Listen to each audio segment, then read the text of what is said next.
Pues yo crecí en la Vega de Granada, es el lugar de donde yo soy, y cuando yo era niña, pues estos secaderos de tabaco que pueblan el paisaje, que están en toda la Vega de Granada, porque el tabaco fue un monocultivo durante el siglo XX, y al ir desapareciendo esta tradición del cultivo de tabaco por unas razones pues económicas y en este caso relacionadas con bueno pues que aparecen otros países como cultivadores de tabaco que lo hacen más beneficioso, pues va desapareciendo en la zona de Granada, como vemos en esta película, pero en el paisaje quedan estas estructuras arquitectónicas de los secaderos de tabaco que cuando yo era niña se me antojaban como guaridas de criaturas mágicas, porque ¿qué ocurre? Son como una especie de cabañas que nos recuerdan mucho a estas historias que hemos leído de pequeños, fantásticas, los tres cerditos, por ejemplo, y son mucho más grandes que las viviendas habituales. Entonces, en tu fantasía de niña, tú te imaginas que ahí viven pues seres mágicos. Este recuerdo de la infancia se me queda ahí como muy grabado, y ya de mayor me acerco a la zona de donde yo soy de otra manera, con una mirada adulta, y comprendo que esa desaparición del cultivo de tabaco ha supuesto una crisis económica enorme, una herida local, pues una violencia hacia lo agrario, acompañada de una expansión bestial de lo inmobiliario en una zona de regadío, pues que ha culminado en miles de millones de unifamiliares, convirtiendo esta zona agraria en pueblo dormitorio. Entonces, esa combinación de esa fantasía de niña, de yo imaginarme esas criaturas viviendo en estos secaderos, con esta visión más de adulta, donde tiene una conciencia mucho más sociopolítica de la situación, lo combinas y te sale esta película que es costumbrista, que es rural, donde hay folclore, pero hay psicodelia, y hay fantasía, y hay misterio e imaginación.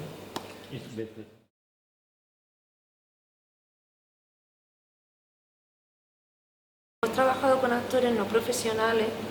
en su mayoría. La única actriz profesional es la que hace de madre de la niña, Tamara Arias, que además es una amiga mía de toda la vida y me apetecía mucho trabajar con ella, con una amiga que sabía que podía trabajar bien. Y el resto, todos son vecinos de la zona, amas de casa, agricultores,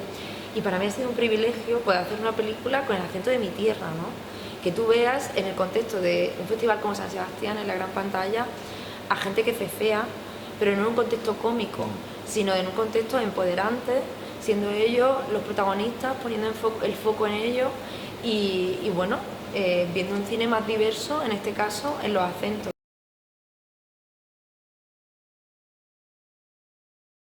No es una película autobiográfica, pero sí es una película con la que yo puedo empatizar a la perfección con todos los personajes, porque sin ser mi vida necesariamente, sí que es algo que he vivido muy de cerca, y no solamente en mis carnes, sino en toda la gente con la que he crecido y me ha rodeado, con lo cual ha sido muy fácil imaginarme a esos personajes porque han estado muy presentes a lo largo de mis propias vivencias, ¿no? Y luego te quería comentar esto que me has dicho antes, que era muy curioso, de la forma en la que he mostrado el efecto de las drogas. Esto es que fue una exploración, porque realmente cuando tú ves películas en las que los personajes toman drogas, la mayoría de las veces lo que intentamos es grabar al personaje, en este caso, como la cámara mira a la escena, como si la cámara estuviese bajo el efecto de la droga, ¿no? Otro artilugio que se suele utilizar es el punto de vista del personaje distorsionado, ¿no? Como con lentes o efectos de distorsión, como si ese punto de vista fuésemos el propio espectador mirando a través del personaje con ese efecto de la droga.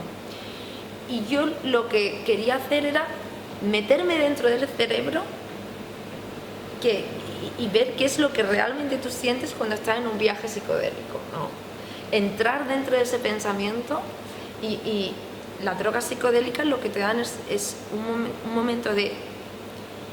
conciencia de que tú eres uno con el todo, y una oportunidad de sanación de traumas y de heridas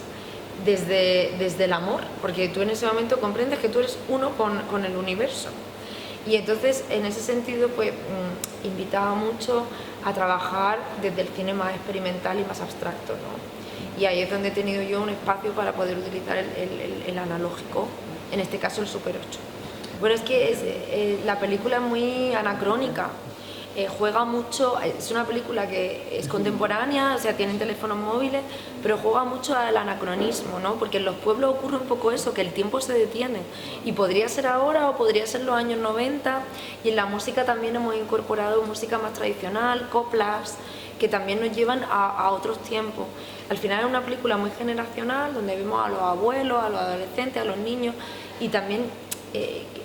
yo creo que todas las generaciones pueden encontrarse a sí mismos dentro de esta historia.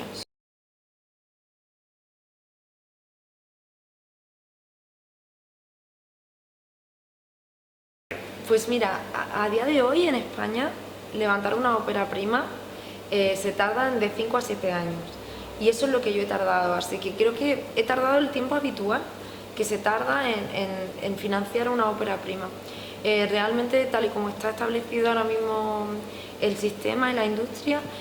son los tiempos que tenemos que esperar, desde que la escribes hasta que pasas por laboratorios de desarrollo. Las ayudas de financiación tienen convocatorias anuales a las que tienes que esperar, y es un poco lo que se tarda en levantar un proyecto. Luego esperemos que el segundo y el tercero tardemos un poquito menos, ¿no?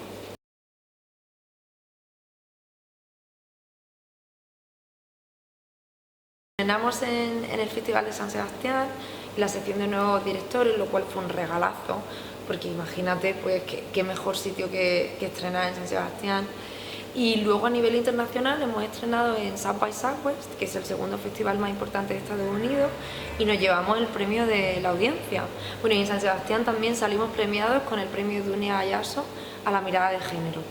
Y en medio, entre estos dos estrenos, nacional e internacional, pues hemos estado en un montón de festivales, tanto en España como fuera de España, con un recibimiento precioso.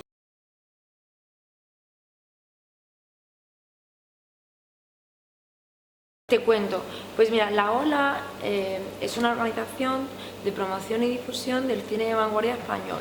No es un festival, sino que es una muestra, con lo cual no tenemos concurso ni damos premios, sino que lo que hemos intentado es darle visibilidad a todo ese cine español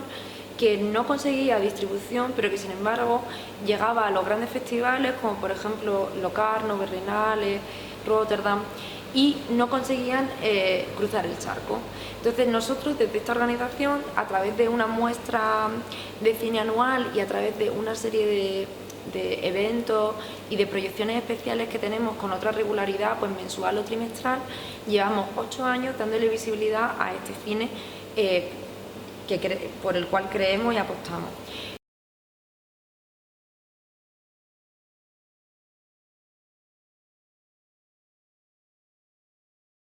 En cuanto al circuito de festivales,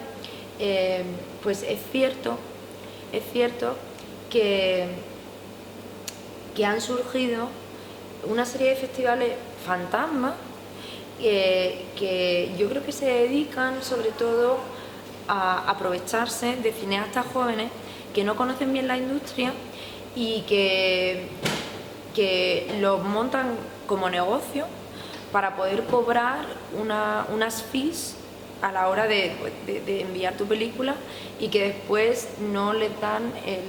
pues la visibilidad a las películas que deberían. Pero esto quiero pensar que dentro de la industria son casos pequeños, y que la mayoría de los festivales se hacen desde el amor, intentando cuidar el cine, visibilizando el cine, pero sí es verdad que quien hace la ley hace la trampa, y que hay gente que se está aprovechando de este circuito de festivales, pero bueno, las que somos perras viejas, eso no nos va a pasar, porque conocemos la industria de dentro muy bien. A quien hay que proteger y a quien hay que informar es a los jóvenes que están empezando y que pueden ser víctimas de estos festivales que son pues una estafa.